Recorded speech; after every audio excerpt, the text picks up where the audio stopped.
ओ भगवान की जय, प्यारे कृष्ण कन्हैया लाल की जय। श्री भक्तमाल में आज चरित्र है श्री हरिवंश जी। कथा कीर्तन प्रीति सत्संत सेवा अनुरागी, खरिया खुरपा प्रीति रीति, खरिया खुरपा रीति ताहि ज्यों सर्वसु त्यागी। संतोषी सुठशील असद आलाप न भावे, काल वृथा नहीं जाए निरंतर गोविंद गावे। शिष सपूत श्री रंग को उदित पार्षद अंश के, निह किंचन भक्त निभजे हरि प्रतीत हरिवंश के। श्री हरिवंश जी परम निष्किंचन भक्त थे। सभी भक्तों की, विशेषकर निष्किंचन भक्तों की बड़े प्रेम से सेवा करते थे। जिस प्रकार द्वापर के एक घसियारे ने मात्र खरिया खुरपा का दान करके श्रेष्ठ लोक तथा प्रसिद्धि पाई, उसी प्रकार आपने भी अपना सर्वस्व भक्तों की सेवा में अर्पित कर सर्वस्व दानी पद प्राप्त किया। आप परम संतोषी और अत्यंत नम्र थे। झूठ बोलना और बुरी बात कहना आपको अच्छा नहीं लगता था। समय को व्यर्थ ना बिताकर निरंतर भगवान के गुणों को गाते रहते थे। आप श्री रंग जी के सुपात्र शिष्य एवं पुत्र थे और भगवत पार्षदों के अंश रूप में प्रकट हुए थे। भगवान में आपका अटल विश्वास था। बोलो वृंदावन बिहारी लाल की जय। अगला चरित्र है श्री कल्याण जी। नव किशोर दृढ़ व्रत अनन्य मार्ग एक धारा, मधुर बचन मन हरन सुखद जानत संसारा। पर उपकार विचार सदा करुणा की राशि, मन बच सर्वश रूप भक्त पद रेन उपासी।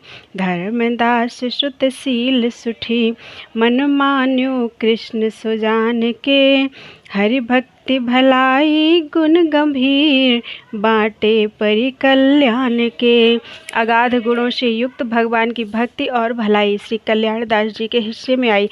चंचल नदी की धारा की तरह आपकी चित्तवृत्ति निरंतर नव किशोर श्री कृष्णचंद्र की ओर प्रवाहित रहा करती थी। आपकी अनन्य भाव से भजन करने की दृढ़ प्रतिज्ञा थी। आपके मधुर वचन मनोहर और सुखप्रद थे। इस बात को सभी लोग जानते थे। सदा दूसरों के साथ उपकार करने का विचार इनके मन में रहता था। आप कृपा करुणा के निधान थे। मन वाणी और अपने समस्त धन से भक्तों के चरणों की रज की उपासना करते थे। सुंदर शीलवान श्री कल्याण दास जी श्री धर्मदास जी के पुत्र थे और भक्तों के मन की बातों को जानने वाले श्री कृष्णचंद्र को परम प्रिय थे। श्री कल्याण जी के विषय में विशेष विवरण इस प्रकार है। श्री कल्याण जी बड़े ही परोपकारी भगवत भक्त थे। एक बार किसी ब्राह्मण ने खेती के लिए एक यवन से कर्ज लिया।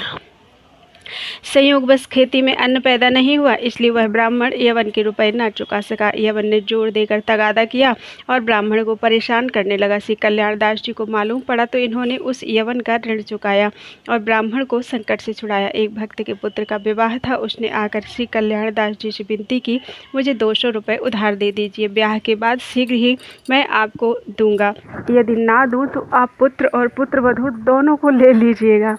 वे आपके ठाकुर जी की सेवा करेंगे। आपने 200 रुपये दे दिए। उसके पुत्र का विवाह हो गया। यथा समय जब आपने उससे रुपए मांगे तब उसने कहा, मेरे पास तो एक पैसा भी नहीं है।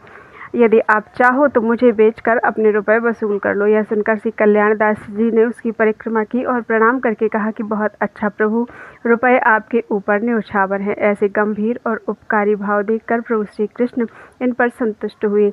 एक बार किसी संत ने शरद पूर्णिमा का महोत्सव किया। अपने मंडल के सभी संतों को निमंत्रण दिया, परंतु श्री कल्याण दास जी को निमंत्रण देना भूल गया। रात को स्वप्न में श्री ठाकुर जी ने उससे कहा, तुमने कल्याण दास को निमंत्रण क्यों नहीं दिया? वह मेरा प्यारा भक्त है, उनके बिना आए उत्सव पूर्ण नहीं होगा। स्वप्न में आदेश पाकर उसने बड़े आदर से इन्हें निमंत्रण दिया और विशेष सत्कार किया।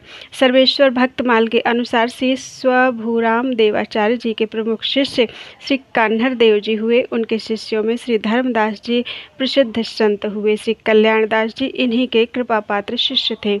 बोलो वृंदावन बिहारी लाल की जय।